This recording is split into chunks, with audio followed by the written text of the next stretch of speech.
everything to not lose life here.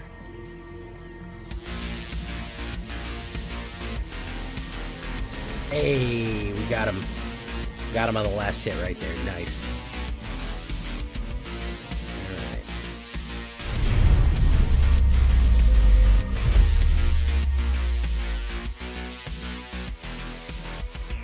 right. Welcome back, everybody, to the show. I am your host, as always, Jay Villain, aka That Villain Jay, and tonight we have a very special treat for you. So we got into Mythic, guys. Yes, we did. And I've been trying to run a sacrifice Rakdos, and let me tell you, I kind of expected Mythic to be kind of chill.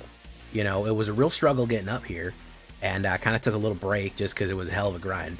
And I was like, well, I can brew a lot of stuff. Nope. They're serious up there, man. They're serious. I was at 96%, slipped down a little bit. But coming to the rescue here, I tried building my own version of Rakdos Sacrifice, and sometimes we got to get by with a little help from our friends. I couldn't quite get mine to work. I was just in the wrong direction, and it just so happens that today when I filmed this, a good friend of the channel, POWRDRAG'N, posted his Rakdos Sacrifice, and I rarely ever take another content creator's deck, but man, I was so impressed by his, and I liked it so much, and I like POWRDRAG'N so much, that I said, we're going to run this one, man. We're going to see if it works. And you know what? It was getting wins in Mythic. So before we get down to this one, I need you to do something for me, which is, of course, tenderly press that like button, gently press that subscribe button, because if you don't press that like and subscribe button, guys, I'm going to be honest with you. You're going to get attacked by the like and subscribe. It's a YouTube werewolf who viciously mauls you and rips you apart for not liking the video and subscribing to the channel today. Join us on a stream every night at twitch.tv/thatvillainj for a live streaming goodness. We would love to have you there live and in person on Twitch. Yes, we would love to have you on Twitch or on YouTube. Either one, hit the bell. You'll be notified when we go live either place. Check out our Discord community for all latest news, information, post your decks, memes, questions, whatever you want, it's right there. Hey, send your deck to me. I might even play it. And of course, this deck and all the other ones that I build are available down below on my AetherHub. So, copy of this one, you go right down there. Now, mine is a little bit different than POWRDRAG'N's. I took his as the main template, and I tweaked it to mine, as you should always do. But I want to give a big shout out to PD. I'm going to put his link down to his channel down in the description, his Twitch and everything, because he was onto something here, guys. So, we like to see that. So, what are we talking about with Rakdos, Sakdos? A lot of good DUSKMOURN cards. Final Vengeance, good stuff right here. Exile target creature as an additional cost. You have to sacrifice a creature or an enchantment. This is actually to our benefit and not to our detriment. The way that we're going to set this up, we're going to be able to exile creatures for 1 black mana because we're almost always going to have an enchantment or a creature to sacrifice. So I'm really not worried about having to play that. I think it's going to be perfectly fine. And it actually works out really well, especially with Reanimator, especially with the guys building up cards that explode and hurt you. That exile is very removable. And probably one of the biggest changes that I made from POWRDRAG'N's particular version is I upped the kill. The number one problem that I was having is that I could not kill frequent enough or hard enough. So for other removal package, we're going to have 3 Final Vengeances, 3 Go for the Throats, and we're also going to have 3 Torch the Towers. Torch the Tower is an interesting one here because it does 2 damage at instant speed, and it exiles if they died, okay? So if they took enough damage to die, they get exiled. The thing is, you could also bargain it where you sacrifice an artifact or an enchantment. We're going to have lots of artifacts, we're going to have lots of enchantments, so we can actually do 3 and scry if we bargain on that one too. A kind of removal, but not always, is going to be Nowhere to Run. Now, Nowhere to Run is becoming more and more essential because of the prevalence of Sheltered by Ghost. Sheltered by Ghost is a 2-drop that gives you Ward 2 and basically makes something invincible, gives it +1, and gives it +1, Ward 2, and lifelink while locking out one of your creatures. Being able to bust through that ward early in the game, especially with Nowhere to Run, even Valgavoth's ward or anything like that. So this is a flash speed, 1 black and 1 instant enchantment, flash enchantment. When Nowhere to Run enters, target creature an opponent controls get -3, -3. Very useful to kill something right there. Creatures your opponents control can be the target of spells and abilities as though they didn't have hexproof. Ward abilities don't trigger Good stuff right there. So that's a removal package. Again, I kind of upped it. I brought up the removal by a tick or two, because I was really struggling to wade through the huge amount of cards that were kind of flying at me. You know, we gotta have the man, the myth, the legend, the Freedy Freebooter, aka Greedy Freebooter. 1 black, 1/1.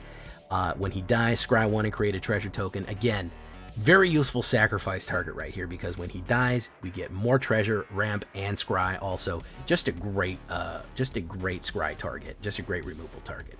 Hopeless Nightmare, another one of those turn 1 plays that really aggravates people. I don't think people realize how good this card is. 1 black. When it enters this opponent discards a card and loses 2 life. When Hopeless Nightmare is put into a graveyard from the battlefield, scry 2. So we get to scry.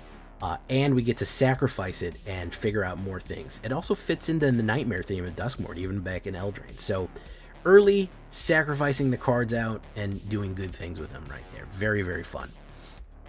Now, Scavenger's Talent, what is something I would have never thought of, but thanks to PD, he really did figure out a good tech here. Whenever one or more creatures you control die, create a food token. This ability only triggers once each turn. However, it gives you that ability that whenever you sacrifice something, you're going to get something in a replacement, all right? And the reason that we want so many permanents on the board is ultimately what we would like to do is cast the Rottenmouth King right here, Rottenmouth Viper, as cheap as possible.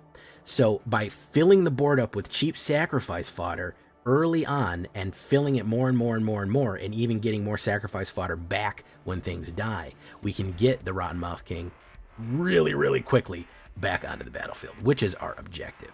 So Scavenger's Talent does that. You get food tokens, which you'd of course just eat or sacrifice for, like we said, you could sacrifice artifacts to do things. Then whenever you sacrifice a permanent, target player mills 2 cards. You could actually, in this game, theoretically, with Rottenmouth, you could sacrifice 5 permanents and make them mill 10 cards. That's nothing to sneeze at. You're not really probably going to mill them out, but you will put a timer on their deck, and you will take away some of their good options right there. Then, of course, at the beginning of your end step, you may sacrifice 3 other non-land permanents. If you do, return target creature card from the graveyard to the battlefield with a finality. Not bad. I'm not mad at that last one. Again, if you're filling up with food or treasure or any other things that you want, and you have abilities to sacrifice 3 or more, you can get something back onto the battlefield very nicely. Spiteful Hexmage. People are realizing this guy is extremely useful because he comes in as a 1 black 3/2, but he creates a curse roll attached to target creature you control. Well, a curse is an aura enchantment. And what do we like to do in this deck? We like to sacrifice enchantments. A fun little combination play is put him down, put the curse on him, and he's a 1/1. Then if somebody swings in, hit him with Torch the Tower, sacrifice the enchantment when you do that, or hit him with Final Vengeance or something like that.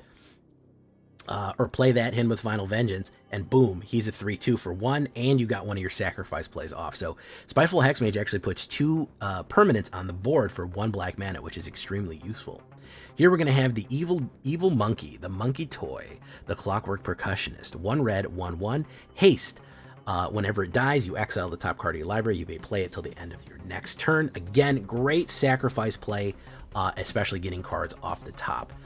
If you wanted to take 1/1, since we are figuring out the 1/1s very highly, I wouldn't mind if you took out a Clockwork Processionist. He was the one that I was like least impressed with in this, especially with Hexmage being there, Greedy Freebooter. I feel like the card draw is not super necessary. Now, here's another card. I love the art of this. Look at this. Disturbing Mirth. This guy should not be as happy as he is with an exposed mouth brain. Or maybe he loves having an exposed mouth brain. Who knows what's going on with him here? Who can even figure that out? 1 black and 1 red. Whenever Disturbing Mirth enters, you may sacrifice another enchantment or creature. When you do, draw 2 cards. Whenever you sacrifice Disturbing Mirth, manifest dread. So you get 2 effects. When you come in, you sacrifice something, so you can again sacrifice one of your other plays, and you get to draw 2 for 1 black and 1 red for Rakdos. Then once it's on the board, when you sacrifice this, you get to manifest dread, which is of course look at 2 cards. One of them goes down as a 2/2 face down. If it's a creature, you can play it face up, and if not, it just goes, and the other one goes in your graveyard. So he has a good effect coming and going, very much in the theme of this deck of what we want it to be able to do with Disturbing Mirth right here. So very useful card overall. especially if you're going to repeatedly sacrifice things and get things out on the board and keep a steady flow of cards. Braids Arisen Nightmare. She is, if we're going to do nightmares, if we're going to do sacrifices, she slots right in perfectly, doesn't she? If we're doing the Nightmare of Duskmourn, she's right at home, right? 2 black and 1 3/3 legendary creature, Nightmare. At the beginning of your end step, you may sacrifice an artifact, creature, enchantment, land, or planeswalker. If you do, each opponent may sacrifice a permanent that shares a card type with it. For each player that doesn't, they lose 2 life, and we draw a card. Again, we'll have a lot of different things. We'll have artifacts and food or treasure. We'll have creatures. We'll have enchantments. We'll have a lot of sacrifice fodder to throw out at them. Maybe that's what we'll have. And I think she overperformed, to be honest. Whenever I had her, I knew I was getting a steady flow. I was putting pressure on.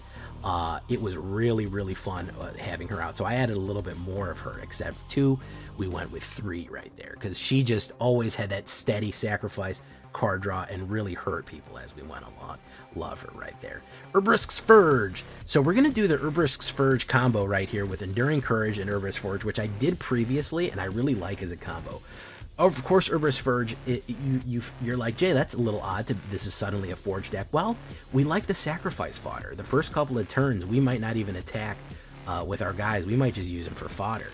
A 1 red and 2 at the beginning of combat in your turn. You put an oil counter, then create an X1, which of course will be 1, 2, 3, 4 as time goes, with trample and haste, where X is the number of oil. Then you sacrifice it at the beginning of the end step. That means it stays for your second main phase. And if it stays for your second main phase, guess what? It's sacrifice fodder.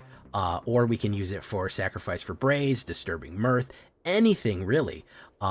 Very useful. And then it's only going to get more and more and more powerful. It's only going to build better and better. Like I said, for the first couple of turns, unless they have no blockers up, we might as well use them for sacrifice fodder right there, man. We might as well use them in a way. Combining that with Enduring Courage is actually a really cool combo that I've run previously, and I like to see this. 2 red and 2 3/3 Glimmer Dog. Whenever another creature you control enters, it gets +2 and haste until the end of turn. This is going to be really good for Snake and for Forge, because all of a sudden, like if you play that on turn 3 and then this on turn 4, guess what? That comes out on turn 4, a 4/1. They come out with +2 on them and aggroing, so they actually are trampling with bigger damage when you combine these 2 together. So that's a really cool combination play right there. So I like that aggro right there. I like that. I like that usefulness. You also can sacrifice him as an enchantment, because if he dies, guess what? He comes back as an enchantment. So we don't have to worry about losing him too bad. So really good plays, really good combos there. And then we're going to finish off with the Rottenmouth Viper, aka the Rottenmouth King. 1 black and 5 6/6 as an additional cost of this spell. You may sacrifice any number of non-land permanents. This spell costs 1 less for each permanent sacrifice this way. So that is what we're building all up this sacrifice for. We could get rid of a ton of stuff. Shield, Spiteful Hexmage and its aura, a Disturbing Mirth, Greedy Freebooter, and a Hopeless Nightmare. And the fun thing about sacrificing all that stuff to Rottenmouth, we get an effect for all of that. Disturbing Mirth gives us a Dread, Greedy Freebooter gives us a Scry and a Treasure, Hopeless Nightmare gives us another Scry. You know, when we do that, we actually build a whole bunch of things that are benefiting from that sacrifice play right there. So I really like that.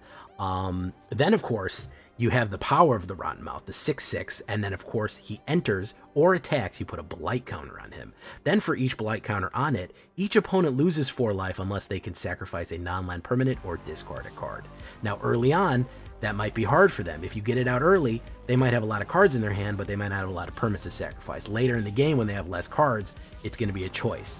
Now, this gets worse with each attack, okay? So next turn when you swing in, you put another blight counter, and they have to sacrifice 2 things or lose 8 life. Now you're starting to see the problem here. Again, with Enduring Courage, that's even worse, because you put a 6/6 down, he's now an 8/6 haste. You have to sacrifice 1 or lose 4. Then when he swings in, you have to sacrifice 2 more or lose 8. And he's an 8/8 going in, so if you lose all your blockers, he's just going to hit you for 8. So there's a lot of good plays here. There's a lot of dynamic interplay between all the things. So big shout out to Powder Dragon for that one.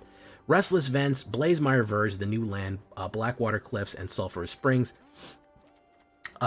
Swamps and mountains, as you may or may not know. We look at the stats right here. 18 creatures, a little bit of everything. Humans, dogs, elementals, glibbers, snakes, toys, and warlocks.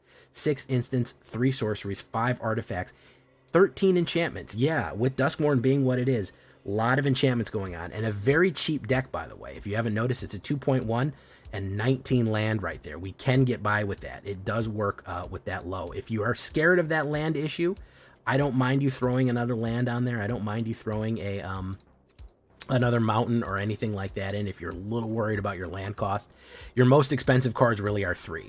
Enduring Courage is probably what you're going to play for a 4. Rottenmouth, you're almost never going to hardcast. We are building a lot of treasure. Rottenmouth is going to come out dirt cheap most of the time anyway. So don't be scared by like a big high end right there. So that's what we're looking at. On the, I've simplified the sideboard a little bit for my taste. Pyroclasm or Scorching Dragonfire are both good, especially that Exile. Liliana the Villian is not a bad one. Withering Torment was a recommendation. Bitter Triumph or Cruel Claw's Heist. Again, mostly just removal or discard as we go. I just kind of narrowed that down to the best of one version from what Power Dragon previously had. But again, big shout out to PD. For putting this one together. And again, I've put my own modifications on it. You should too. You should always modify a deck and see how it does. You should never play it stock standard. Modify it, tweak it, get it to your liking.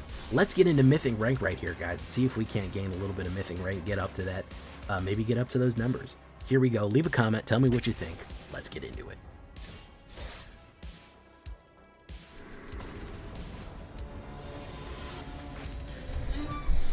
You watch PD play it live.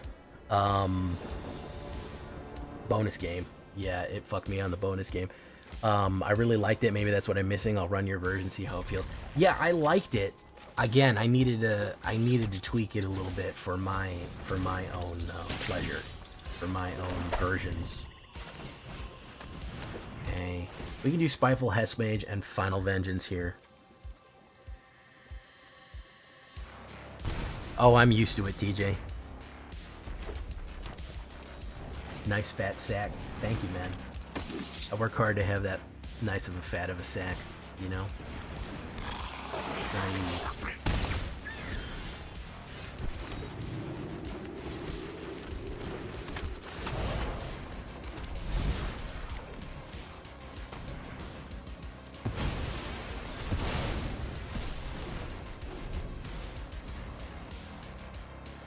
People all over the world, join hands, start a mouse train.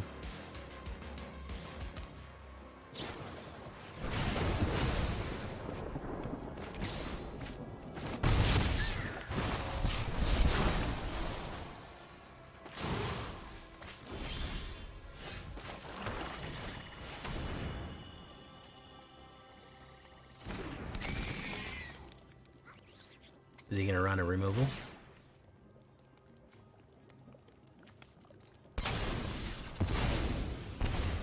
Thank you for coming, Chris Cass.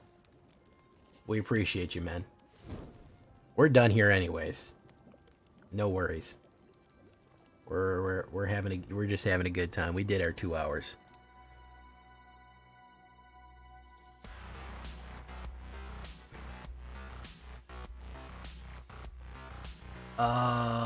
I actually like that. Believe it or not, I like that hand. I like a removal and I like a sacrifice. I think this guy might have flamed out. Yeah, he flamed out.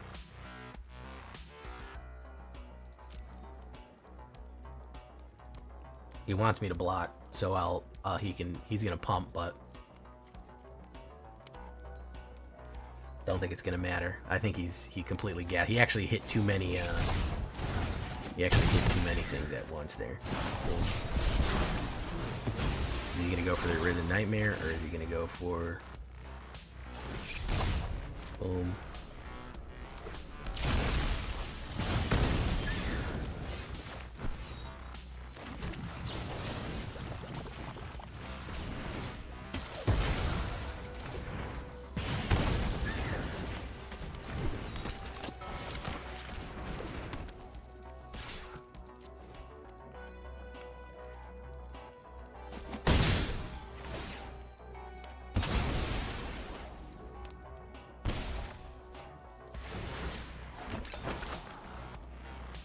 We don't need that.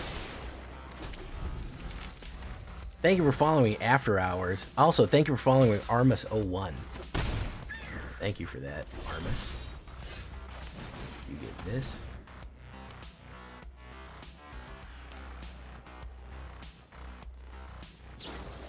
Shock. I'm gonna eat the food.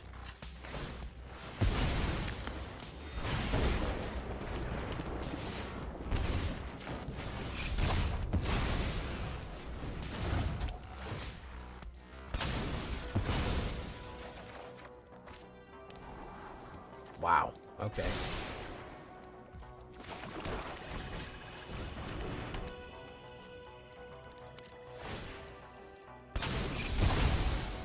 Rottenmouth King pops. Manifest Red. We'll manifest them. One of those. Oof. He might be in bad shape here. Yeah, he's in bad shape.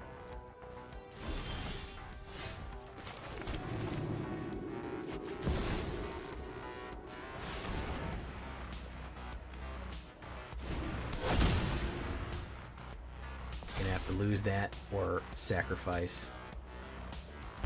Boom.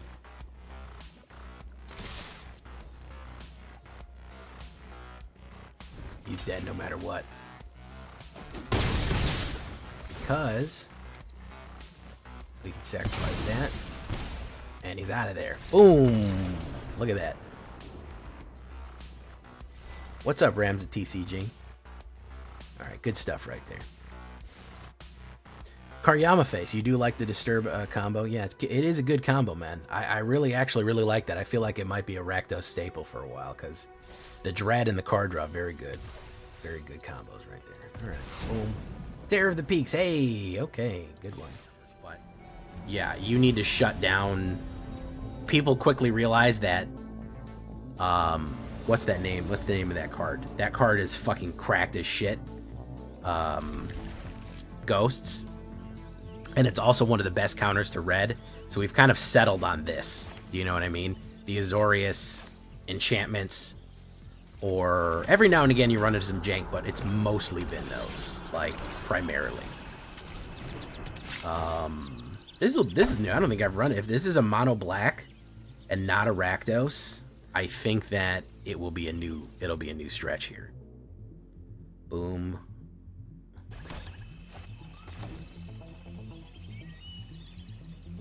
Got one away from Mythic 3 times. Shit crazy. Tell me about it, man. I was there, bro. I was there.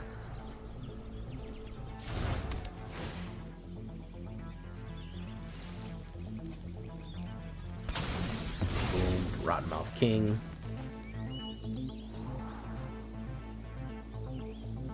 What do you... Villain, what do you say about the PW of the Foundations? What's the PW? The password?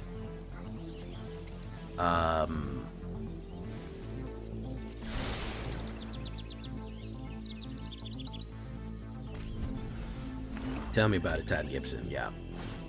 Unstoppable Slasher. Bargain. Planeswalkers. Some will, some will not. Some are just too goddamn slow. Some are too slow for their own goddamn good. And I kind of wish we had a better situation than that. But like Liliana, I would love to mainboard Liliana in a zombie deck. Is that ever going to happen? Probably not. Because a 6-drop in this day and age? Are you kidding me? Are you kidding me, man? A 6-drop. In current day, current age, a 6-drop. A 6-drop. Really? Really? A 6-drop Planeswalker. Anybody else? Any other big 6-drop cards making a big shakeup right now? You guys know of any? Don't say Rottenmouth Viper. That you can play that cheaper. That's why that's viable.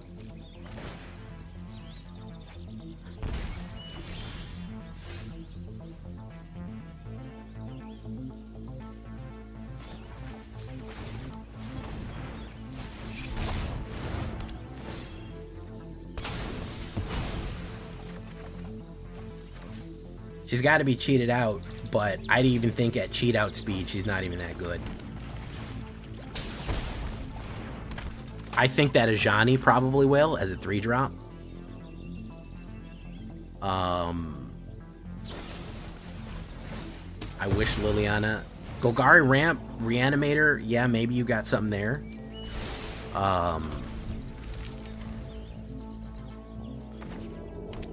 Yeah, that's the question. How many places do we have that are cheat out, you know, cheat out a specific, the Rottenmouth King.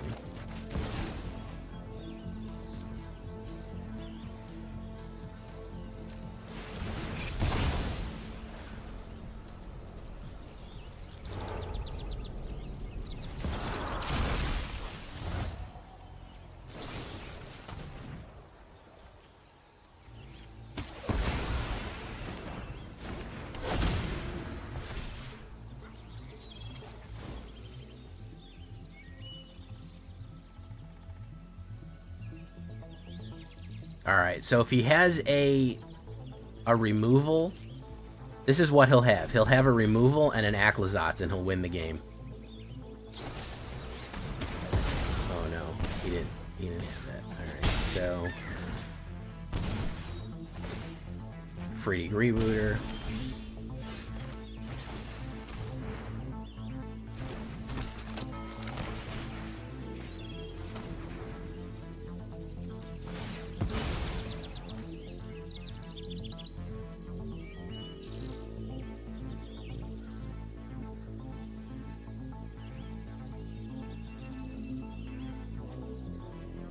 That's gonna get exiled. He's gonna exile 2. Boom, boom. Clockwork Percussionist.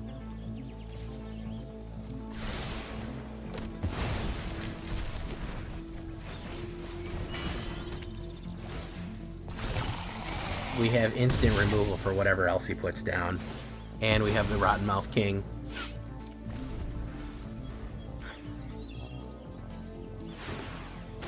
Gonna demon it up. Sorry, bub. I'm prepared for such an occasion. Yeah, take that damage.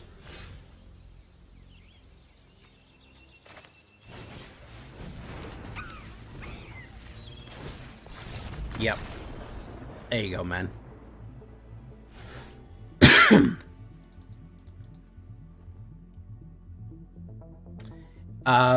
Nisa Ravane is also similar. She's expensive. I think Ajani's going to be fine to play. 3-drop's nice. To be perfectly honest. Hey, Top Gimp, it seems 70 or 80 cards to answer this meta, but it's still hit or miss. That is true. Let's celebrate the 10th super chat on stream. Thank you so much. This is the 10th super chat we've gotten. Really appreciate that. That is true, Top Gibson. Seems that make your own luck is the only way to cheat a planeswalker. Yeah, there's not too many. Unfortunately, Brewer's build here, so you know, we'll try one more time, and then we'll move on to the Selesnya that I have stocked up. The old stocked up Selesnya. Rottenmouth is good. Rottenmouth is not good right now. That's the biggest issue that I would have to say. Rottenmouth is actually a pretty powerful card. It is not a powerful card currently. Especially in what everyone else is trying to do.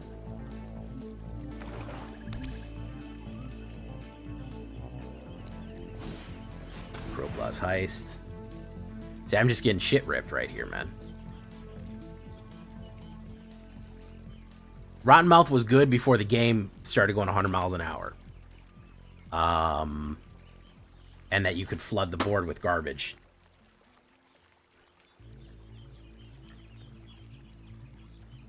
That's when it stopped being good. Honestly, Enduring Courage and Rottenmouth's pretty decent. That's not a bad combo play. Did that one. Boom. Boom. because you get to hang in. It's really good with haste. It's very good with haste. Probably Bandit's talent. If he's going to go Hand Ripper, he's going to go full Hand Ripper. Ruthless Negotiation, exile card, Blazmer Defiant. He's going to go again with discard. He's going to go full discard. Yeah, that's we're really threading the needle here, Zabrits, huh? We're really fucking threading the needle. It's not easy. I think you were even saying it, Zabrits. You said you got to spend a lot of time to stay where you're at, and it's not even that enjoyable to try to put that much energy on holding position because people are cutting.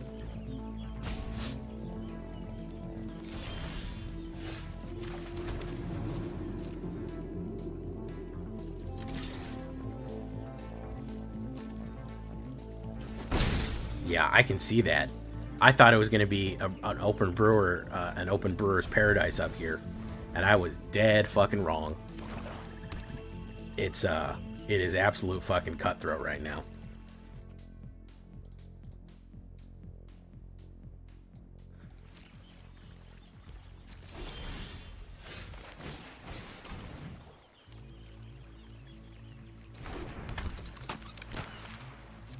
I'm worried I've exhausted the decks that are able to win in ranked.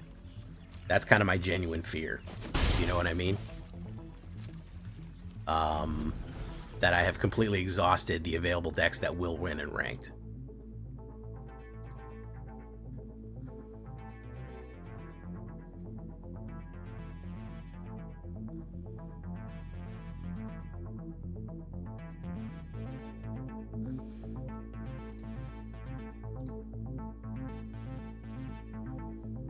YouTube, I see you out there. I see 28 people watching on YouTube and 18 likes. I don't know, guys. It seems like a good time to shame like. Can we get some shame likes in?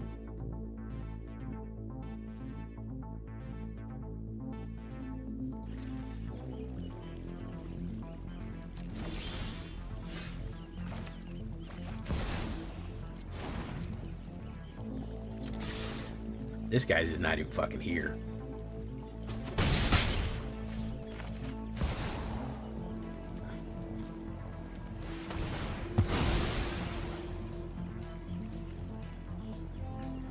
Probably just gonna get hit with the removal immediately again.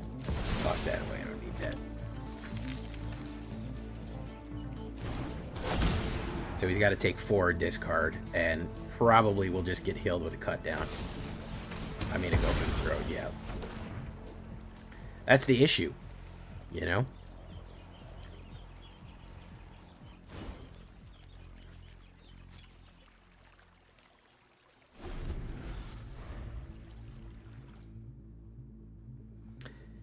Marvel set was very divisive, and I have a couple of things to say about it.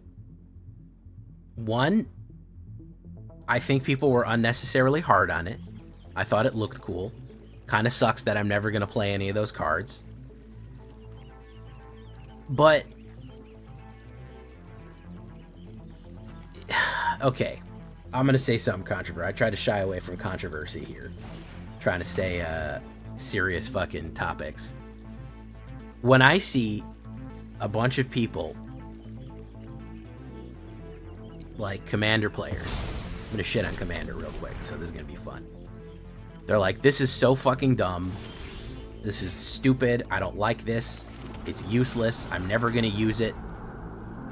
Why are they wasting our time on this fucking put out here? I hate all this. You know, this is dumb.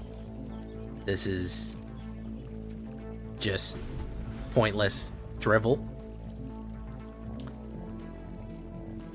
I had to stop myself from saying, do you understand now when Commander-only products crap all over, just they vomit all over kind of Commander-only products all over the game? Can you understand the sympathies of a standard player now? Do we have a better understanding as a community that you seeing a product and it being like, wow, this sucks that it's not something I want. Or am interested in at all. Okay, well, that's how it feels to watch tons and tons of Commander products hit the board that I'll never play and I'll never use. And I'm happy for you when you get those products. So to see that similar mentality thrown back, like Fallout, cool, great, enjoy the enjoy your Fallout. I wish I could play them. Assassin's Creed, I'd love to play some of those Assassin's Creed. I can't. I'm not gonna shit on everyone else for running those particular things, because I can't be involved. But people going, this isn't for me, therefore it's garbage, kind of bothered me, because it's like, okay, it's not for you. A lot of the Magic products aren't for everybody. Well, it's Fortnitification of Magic. It's stupid. We're combining it. Like, that's the biggest property in the world right now. If you don't like the Marvel movies, that's fine. You don't have to like the Marvel movies. You don't have to like so here's the good news, Kami. Final Fantasy will be available in Alchemy. There's the good news for you.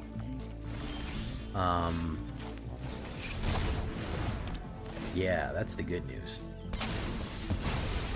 But yeah, do you get what I'm saying? It bothered me when I saw a lot of Commander players crapping on there. Like, this isn't what I want. And it's like, well, okay, we don't always get what we want, do we? Especially with Magic cards. We don't always get somewhere where we're going here. Yeah, it's perfectly fine to pull in a newer generation. Like, I'm perfectly okay with it. I'm never gonna play those. I don't play Commander.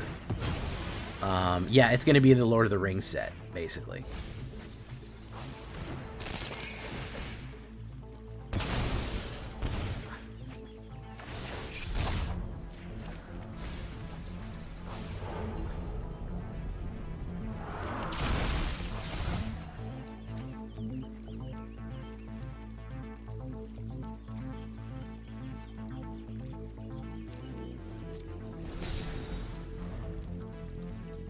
A lot of people on Twitter were, which is, you know, why I don't say anything.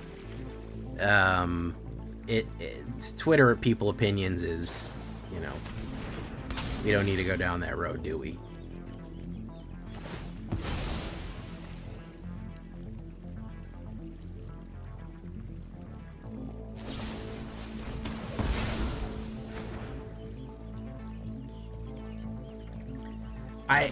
Previously,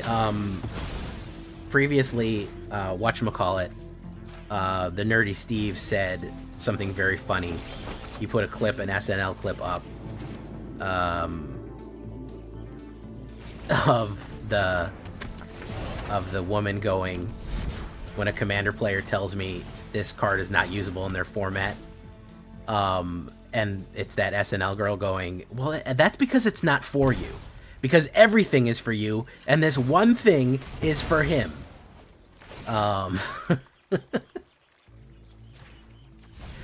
It's kind of true. You see that a lot, where they're just like, oh, why would I want to play this? And it's like, well, maybe it's not. I get that they've been catered to a lot.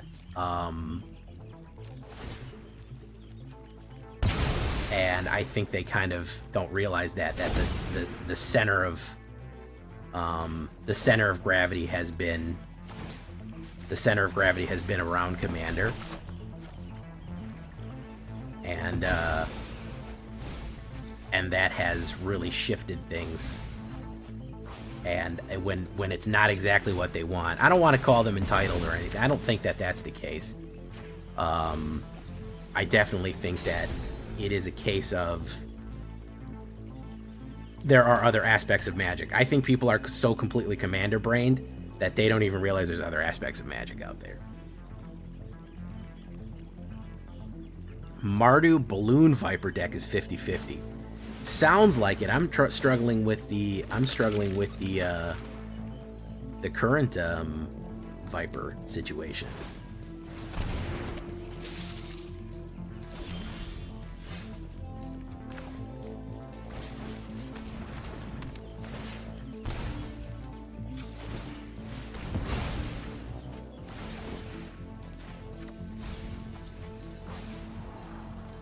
Rottenmouth King.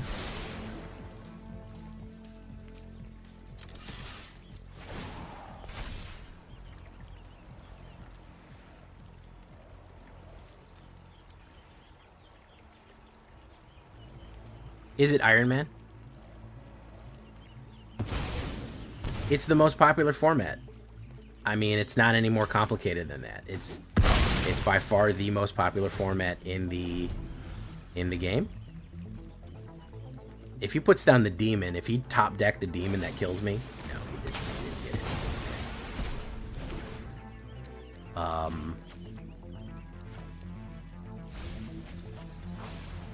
That's where the center of gravity is right now. And I think people don't realize that.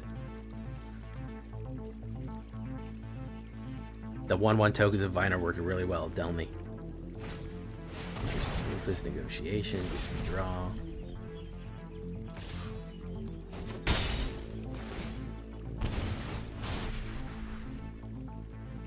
You should return it. Hey, what's up, mister? So, not every the thing that people need to realize, and I think that that's, again, the lesson that maybe the Commander people needed to understand, is not every Magic product is for you. And that's okay. That's okay. If this Magic project is for you, don't yuck somebody else's yum. You know? The same thing with Alchemy. I feel like the disdain that people has from Alchemy, then don't fucking play it. If it's not for you, then don't play it. You know? It is by far the most profitable. Yeah, it draws people in by the fucking dozens. Yeah, the Commander is currently the biggest thing going on in Magic. By far.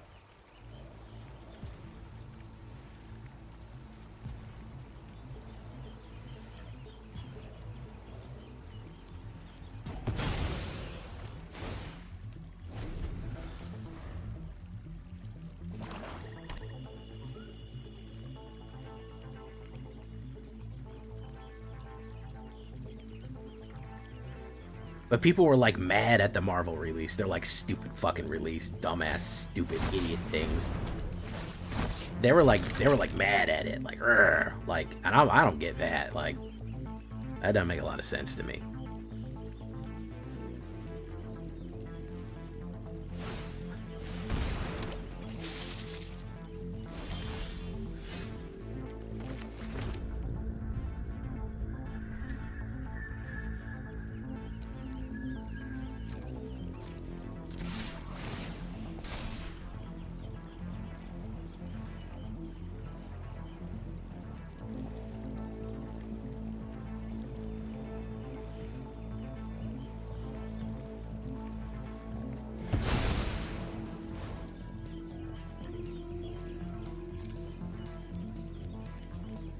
Got a block. Bango.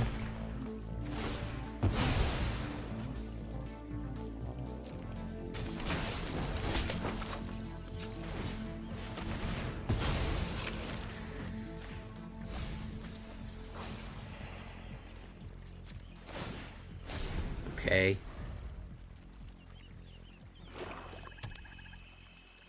I mean, yeah, if you don't like Marvel and you don't like Commander, I like Marvel, and I'm not crazy about Commander. I play Commander. I have plenty of Commander decks. I play it. I'm not Mr. Commander. I enjoy Standard more. As I've said before, anything aside from 60 card. Listen, Planeswalkers seem newfangled to me. Okay, I've been playing since fucking 1994. Everything seems fucking newfangled to me, you know?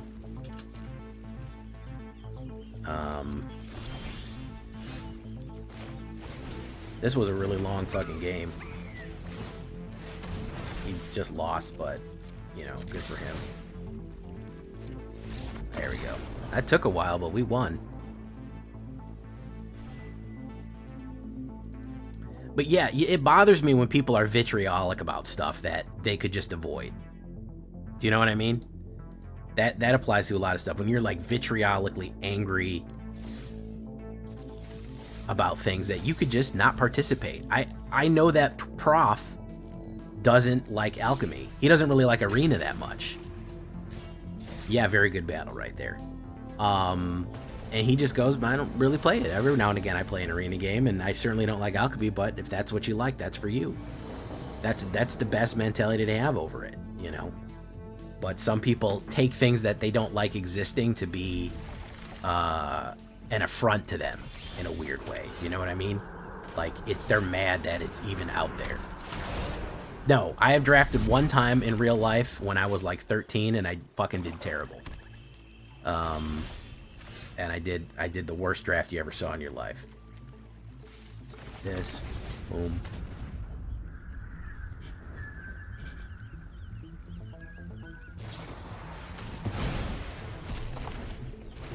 Boom.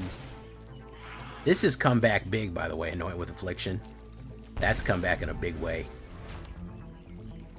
Coming back with a brand new edition.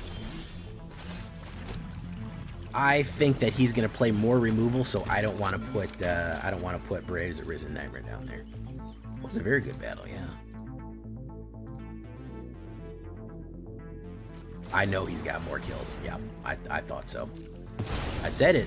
I said he's got more kills.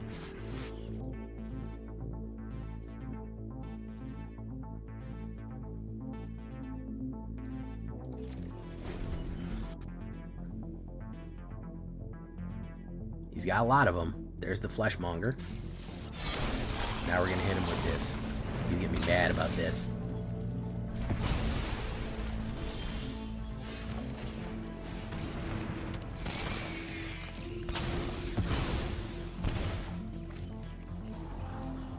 Hopeless Nightmare or Enduring Courage.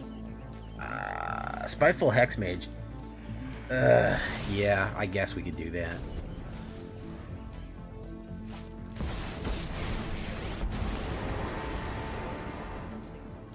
You're better off going for the discard, man. I'm gonna kill it.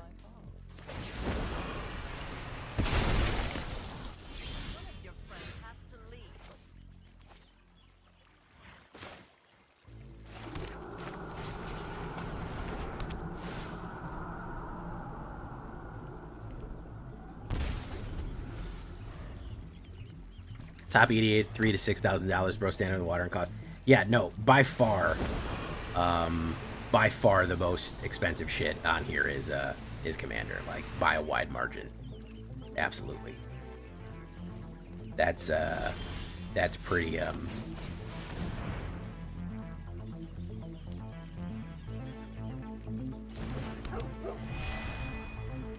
No, I don't enjoy drafting on Arena when it's free.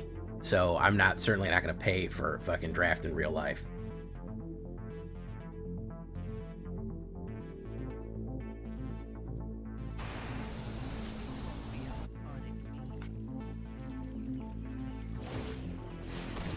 I think we may have got ourselves in a pickle here, boys. There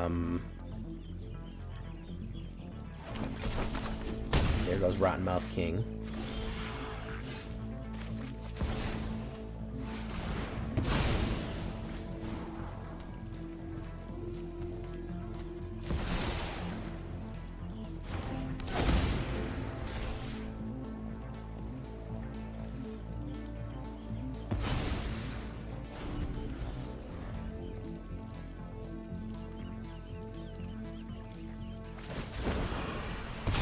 We can get rid of the Liliana next turn, which is good.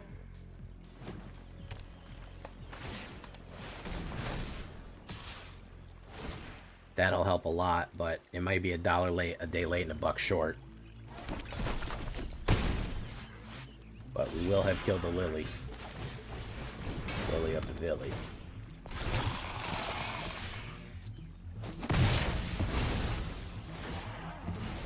Yeah, that is my biggest gripe, is the commanderification. I don't like that. I think that they almost need to be split off into 2 separate sets or games or something. Hey, it's Trex. I don't know. It's hard to say.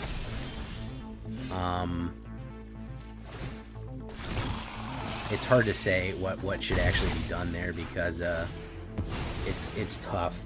I want Commander people to enjoy themselves. And again, I like Commander. I play it.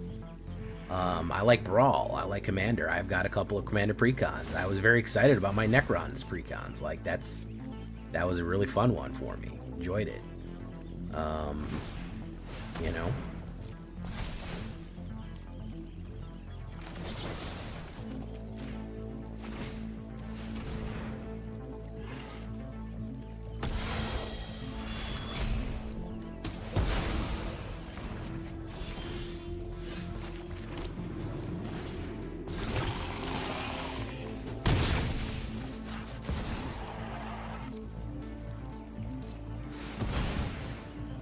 Boom, discard or sacrifice. He'll probably lose that guy. He probably has a kill in his hand or will draw a kill or removal pretty quickly here. No, he didn't have it. Okay.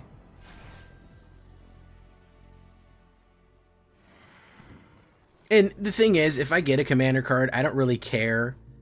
I don't really care that I draw that because I could sell it to a commander player. My bigger issue is with Wizards of the Coast designing standard cards to be commander cards in standard when we already have the standard version set that is made for that. Like Nadu. Like Nadu was a clear case of example of we want it to be viable in commander, so we fucked up a release. Like, do you know what I mean? Like that is kind of problematic.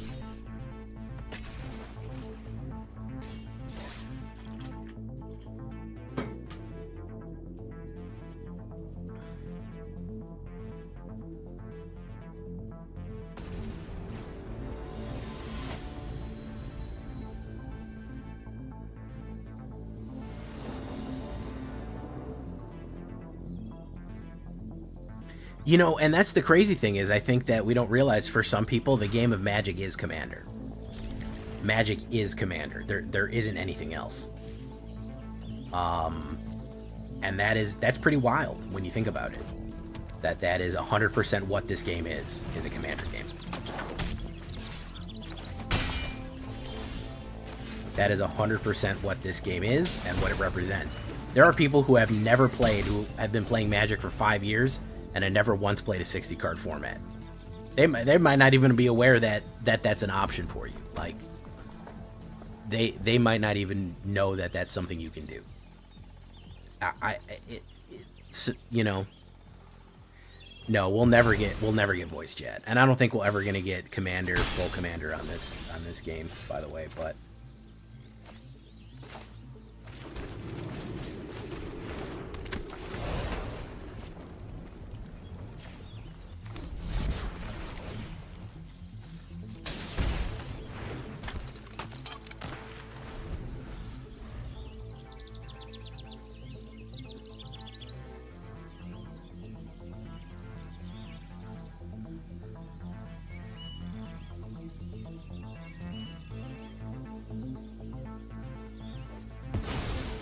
Double Nadu.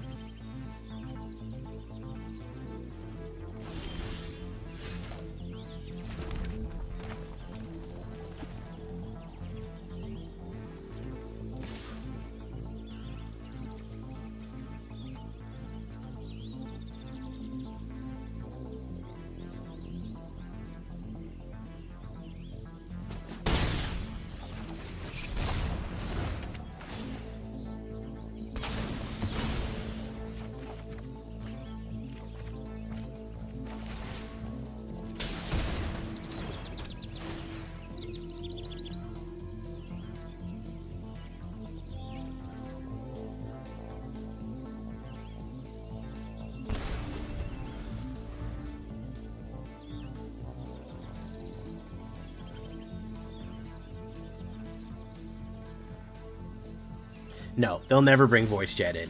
The text chat in, maybe it's some MTG Go players can talk about it.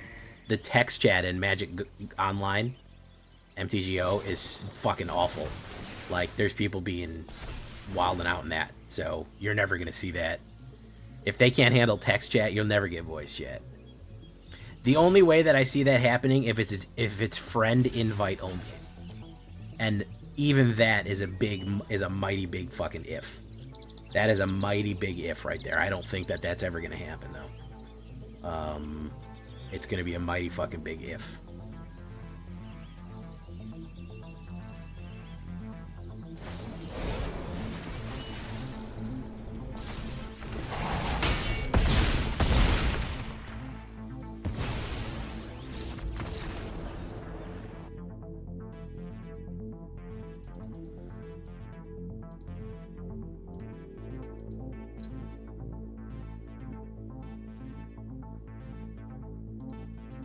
Trex, you were playing for a while, huh?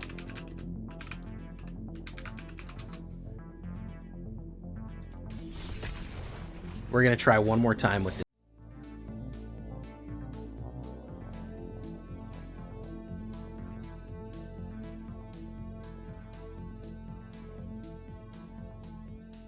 Spiteful Hex Mage.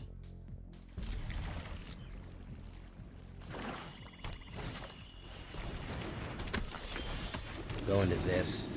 We'll hit again and again. We'll hit Hopeless Nightmare into Spiteful Hex Mage into a second Hopeless. I think we can hand rip pretty good. We'll get him down to... He's got 5, he'll have 4. He'll play a card, maybe a land, and then he'll be down pretty good. 2 discards is good off the top.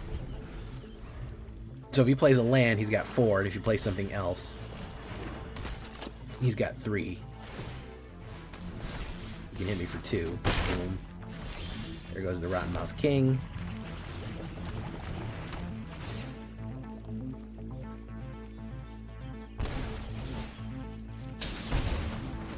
We're gonna have to take the hit here if he doesn't kill it, because we're almost at sacrifice range, because that's 1, 2, 3, 4, 5, 6. Hopefully he just plays the pump. Or Josie.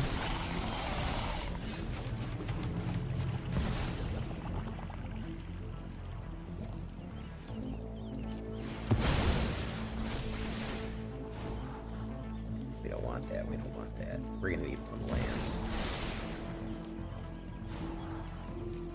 Jeez Louise.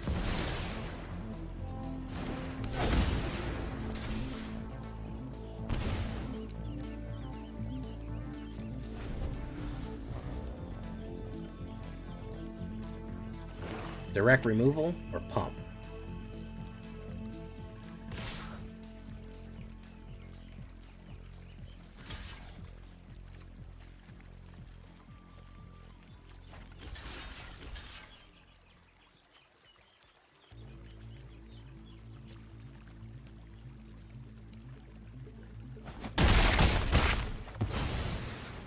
Or he'll play the -3, nowhere to run. Yeah, I was worried about that.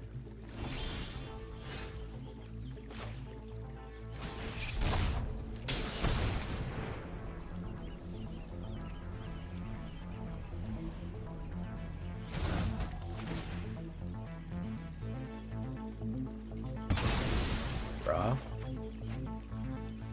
Final Vengeance. Auto pay.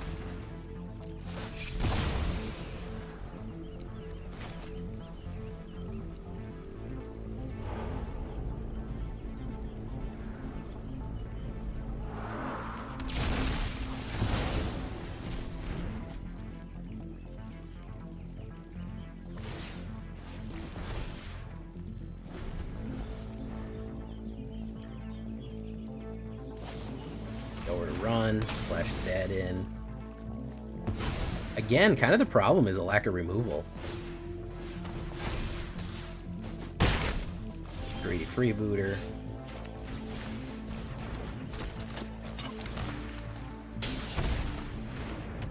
Kind of a lack of removal is a big issue with this deck. We can't kill quick enough and aggressive enough. I shouldn't have blocked with that Rottenmouth, though. That was dumb. That was a dumb move on Jay's part, to be honest. Draws. Probably draws the removal as well. Yeah, the severe lack of kill cards is stymieing me quite a bit here.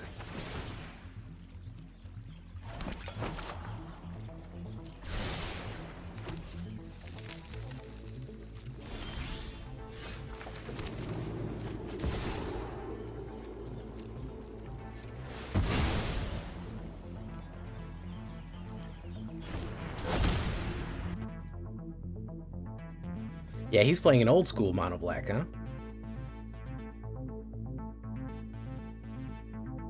He's probably got a removal in hand, or he'll just pump that. And if he's got a removal in hand, he's good to go.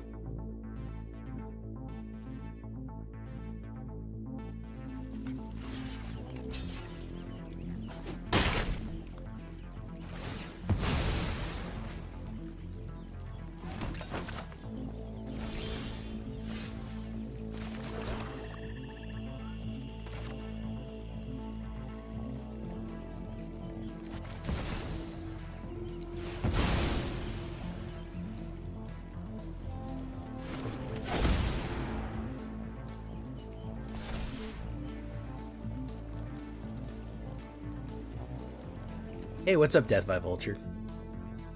Get rid of that.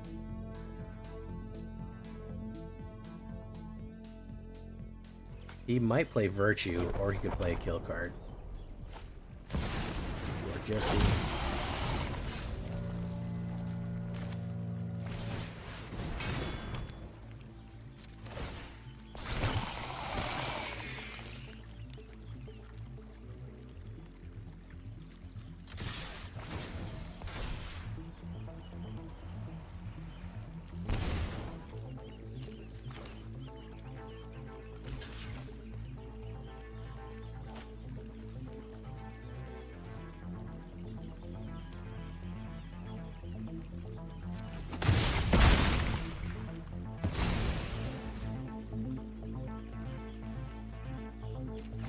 Damn, I shouldn't have attacked with that guy.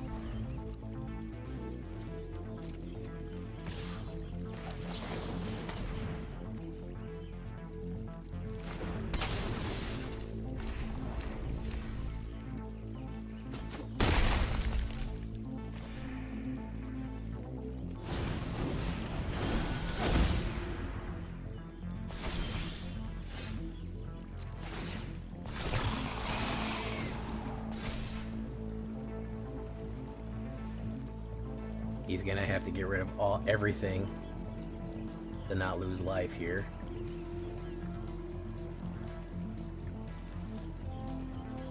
Hey, we got him. Got him on the last hit right there. Nice. All right.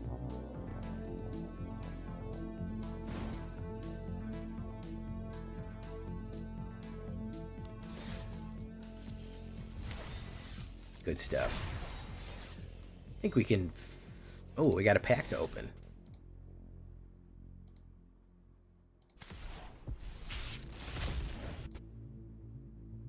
What do we got here? Hey, Ominous Flytrap. Nice. Okay. Underdog. Yeah, Underdog was a good card. Missed that one. And don't forget Cemetery Devourer, or whatever her name was. I love her. I think we can go one more, boys, and then we call it. We started turning it around. The early games, we lost a couple of early games, but we started going like 2 for 1 here, which is not bad. When we're on the play, we do terrible. We do better when we're on the draw, honestly. Which is unusual.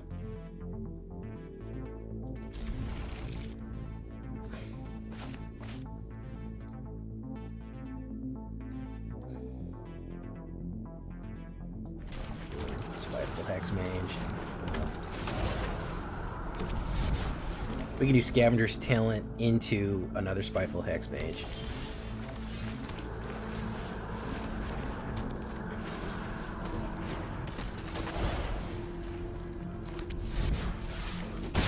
That comes in like that. Demir. Very Demir. Very mindful. I'm a little worried about counter spells this early on. So we'll go with this.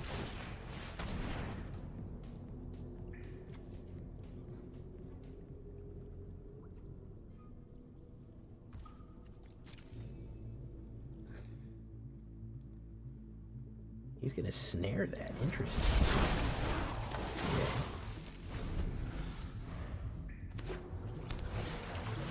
Righteous Eclipse. Not bad.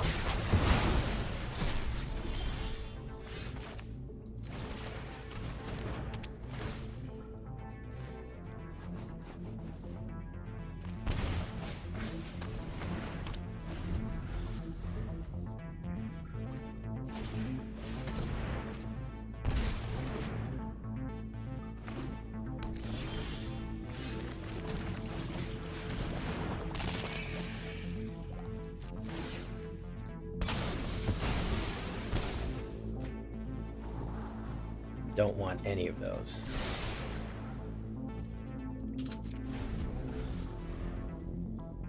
Okay.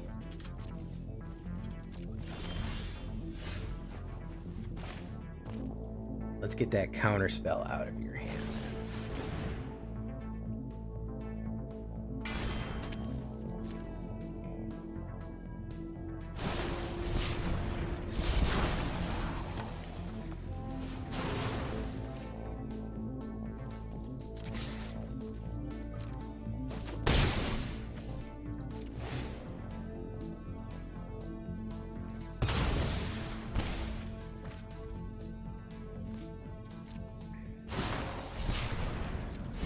Augury. Jundables. That's like Lunchables, but for Jund players. That's what that is. That's why it's called Jundables. Yes, boom. Electrophoresis, boom. He might be in bad shape. Yeah, I didn't think he had it. Okay, yeah. Called the bad shape right there, guys. Okay.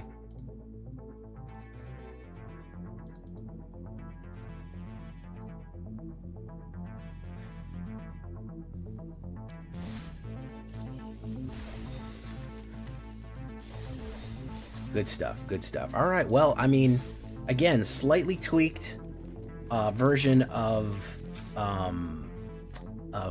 Power Dragons, who we love and appreciate here on the channel. Good stuff. It took me a while to get the rhythm and flow and also get some good matchups, but I honestly like it. I think that the biggest thing missing, now this is Jay's take, if you want Jay's hot take on it, we had a lot of sacrifice targets and not enough removal. I would even go so far as to say you might want more removal in this. Maybe another Final Vengeance, maybe another Greedy Freebooter. The biggest issue that we had was destroying more stuff. Now, he does have some best of 3 ideas here on the back end, but overall, pretty good. And I mean, getting wins in Mythic, which is not easy to do, holding its own in Mythic, you know, that's not nothing. That's nothing to sneeze at. So, with that all being said, I've been Jay Villain. You've been great. Thank you for watching, and we'll see you in the next one. Bye-bye.